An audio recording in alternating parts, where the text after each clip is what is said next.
मित्रों, हमारा अगला पड़ाव छत्तीसगढ़ का कांकेर जनपद होने वाला है। कांकेर जनपद छत्तीसगढ़ की राजधानी रायपुर के बाद धमतरी जनपद, और धमतरी में भगवान श्री राम जी की सारी लीला स्थलों को दिखाने के बाद अब हमारा अगला पड़ाव कांकेर होने जा रहा है। मित्रों, कांकेर कंक ऋषि के नाम पर रखा गया जनपद है। भगवान श्री राम का इस क्षेत्र में आना हुआ है। इन्होंने यहां पहुंचकर महर्षि कंक से आशीर्वाद प्राप्त किया था और उसके बाद आगे की यात्रा की थी। मित्रों, ये घनघोर जंगल न हो तो छत्तीसगढ़ का मतलब ही क्या है। छत्तीसगढ़ में पिछले 2 महीनों से हमारी टीम प्रभु श्री राम जी के वनगमन स्थलों और मार्गों पर काम कर रही है, और वास्तव में छत्तीसगढ़ में ऊंचे पहाड़ों, भयंकर जंगलों और नदियों का अद्भुत मिलन देखा जा रहा है। ऐसा लगता है कि ये पहाड़, ये जंगल और ये नदियां ही छत्तीसगढ़ की संपदा हैं, और वास्तव में सच भी यही है। मित्रों, मैं संतोष पांडे, परमात्मा की सैर चैनल से आप सारे प्रभु श्री राम के चरणानुरागियों का हार्दिक अभिनंदन करता हूं। हर बार की तरह छत्तीसगढ़ में एक बार फिर से आप पहाड़, सोने सन्नाटे सड़कों और जंगलों का दर्शन करेंगे। मित्रों, छत्तीसगढ़ के इन रास्तों पर गुजरते हुए भगवान की कृपा तो साथ रहती ही है, लेकिन हमेशा हृदय और मन आशंकाओं से भरा रहता है। यह एक ऊंचा डैम है जहां से निकलने वाला पानी अद्भुत दृश्य पैदा कर रहा है। तो मैं आपसे कह रहा था कि छत्तीसगढ़ के रायपुर के बाद धमतरी, और धमतरी के बाद हम लोग कांकेर क्षेत्र में जैसे ही आगे बढ़ रहे हैं, तो मित्रों, क्षेत्रों की और वहां के माहौल, वातावरण की जो भयंकरता है वो भी देखने को मिलती है। मित्रों, डैम से निकला हुआ यह ढेर सारा जल, जो कि देखने में ही रोमांच पैदा करता है, यह आगे चल करके महानदी में मिल जाता है। महानदी में मिल करके यह आगे सिरपुर से होता हुआ और राजिम तीर्थ स्थान से होता हुआ आगे बढ़ जाता है। हालांकि बंधा से छूटे हुए इस जल के अलावा तमाम छोटी बड़ी सहायक नदियों का भी महानदी को सहयोग मिलता है, जहां से वो उनका सारा जल एकत्र कर विकराल रूप धारण करती हैं और आगे बढ़ जाती हैं। मित्रों, हम छत्तीसगढ़ की बात कर रहे थे।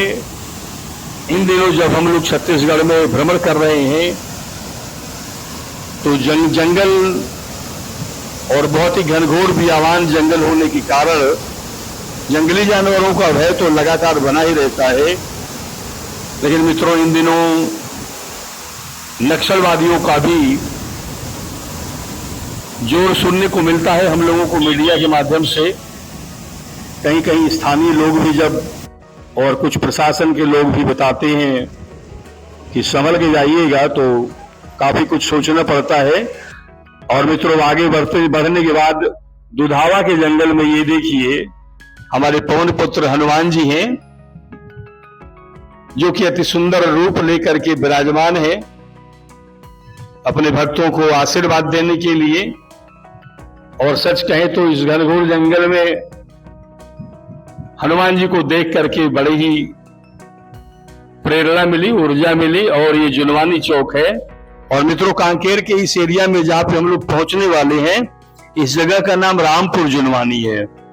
आपको मैं बताता चलूं कि हमारे देश में रामपुर और रामगढ़ जैसे दर्जनों गांव हैं, लेकिन इस गांव का नाम रामपुर जुनवानी है। और उस गांव की शुरुआत में ही ये देखिए, भगवान शिव की एक अद्भुत प्रतिमा आशीर्वाद मुद्रा में खड़ी है। इन्हें भी देख करके हम लोग हर्षित हो उठे। और आगे ये रामपुर जुनवानी गांव है। मित्रों, जुनवानी का मतलब जूना, जूना का मतलब पुराना। मतलब यह कि यह रामपुर गांव है, जूना मतलब पुराना। बहुत पुराने समय का यह गांव है जहां पर हम पहुंचे हैं और भगवान श्री राम का इस स्थान पर आना हुआ है। और आपको मैं बताऊं कि यह सामने का जो दृश्य देख रहे हैं, यह मंदिर के रूप में है।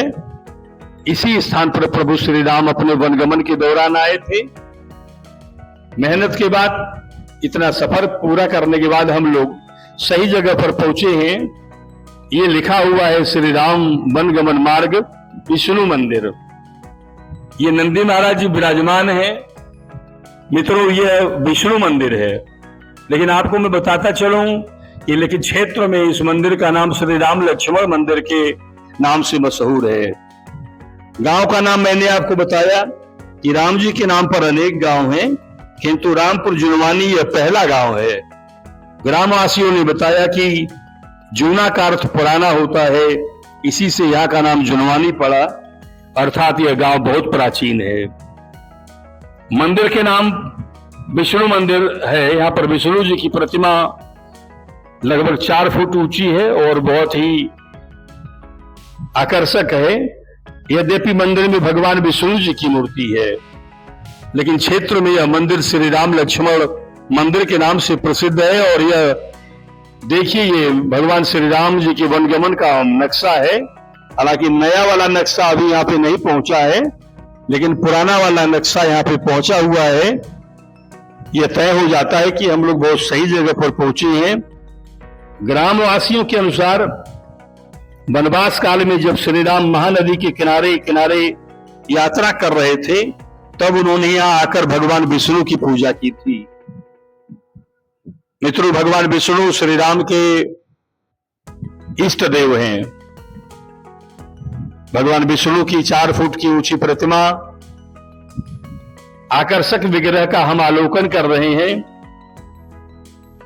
कहा जाता है कि प्रभु श्री रामचंद्र जी और भैया लक्ष्मण जी के द्वारा इस मूर्ति की यहां पर स्थापना हुई है।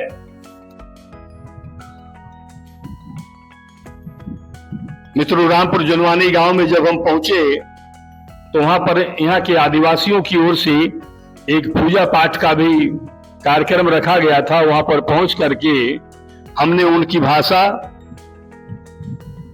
और उनके विचारों और स्वभाव के विषय में जानकारी प्राप्त की। और आपको मैं बताना चाहूंगा कि रायपुर से धमतरी और धमतरी से कांकेर जनपद से लगभग 11 किलोमीटर दूर उत्तर दिशा में यह राम लक्ष्मण मंदिर है।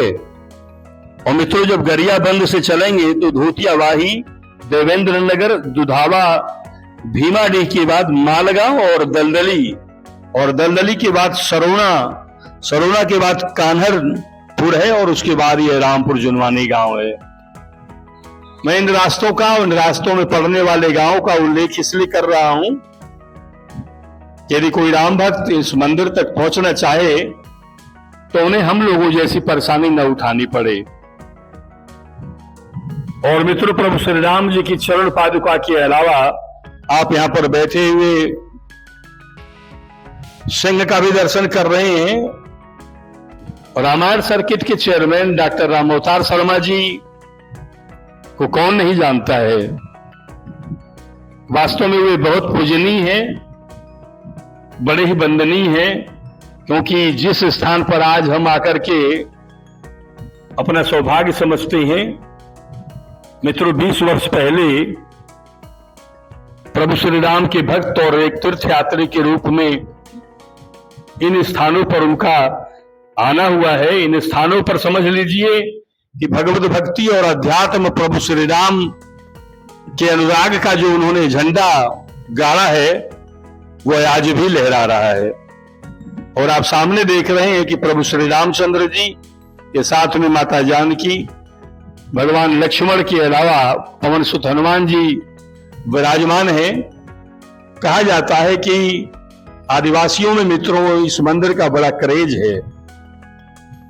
जब भी पूजा पाठ का समय आता है, विभिन्न अवसर पर इस क्षेत्र के सारे आदिवासी मिल करके अपना सब कुछ दांव पर लगा देते हैं, यहाँ की शोभा बढ़ाने के लिए, यहाँ की पूजा पाठ के लिए। विष्णु भगवान के मंदिर के बाद ये सामने दिख रहे प्रतिमाओं का दर्शन करने के बाद सारे लोग अपने को धन्य समझते हैं। मित्रों, यह स्थान बहुत ही ऊर्जावान है। हालांकि जब मैं वहां पहुंचा था तो उस समय त्रिदिवसीय मानस गान सम्मेलन चल रहा था। और मित्रों, यहाँ की स्थानीय भाषा में आदिवासियों का गीत बहुत ही सुंदर और बहुत ही मनोहारी लग रहा था। हालांकि हमें उनकी भाषा बहुत कम समझ में आ रही थी, लेकिन अच्छा बहुत लग रहा था। यहाँ के स्थानीय लोगों का प्रयास बहुत ही काबिले तारीफ था। भगवान श्री राम जी की भक्ति और उनकी पूजा पाठ को लेकर के यहाँ के रहने वाले मूल निवासियों की गंभीरता देखने लायक है। इन लोगों ने छत्तीसगढ़ प्रांत के इस घनघोर जंगल में और पहाड़ों के क्षेत्र में प्रभु श्री राम की भक्ति को इस तरह से अचल और अटल बनाए रखा है। इन सारे लोगों को मेरी बहुत बहुत शुभकामनाएं। और साथ ही जो मित्र प्रभु श्री राम के, जो भक्त परमात्मा की सैर से जुड़े हैं और उनके सारे वीडियो देखते हैं, उन्हें लाइक और कमेंट करते हैं, उन्हें मेरी ओर से बहुत बहुत शुभकामनाएं। मित्रों, इसी तरह से हम आपको आगे की यात्रा करके भगवान श्री राम के विभिन्न वनगमन स्थलों का दर्शन कराएंगे। और सामने देखिए पवन सुत हनुमान जी सिंदूरी आवरण में विराजमान है। इस स्थान पर आकर के लोगों को सुखानुभूति होती है और लोग इन मनोरम दृश्यों का दर्शन करके अपने को भाग्यवान समझते हैं। यहां पहुंच पाने के लिए और यहां का दर्शन करा पाने के लिए मैं भी भगवान का आभारी हूं। मित्रों, आप लोग साथ बनाए रखिएगा। परमात्मा की सैर चैनल को सब्सक्राइब करिएगा। और अगर कोई विचार, कोई परामर्श आप देना चाहते हो तो इसमें कमेंट के जरिए जरूर मुझे बताइएगा। इसी के साथ आप सारे श्री राम भक्तों को मेरा जय सिया राम।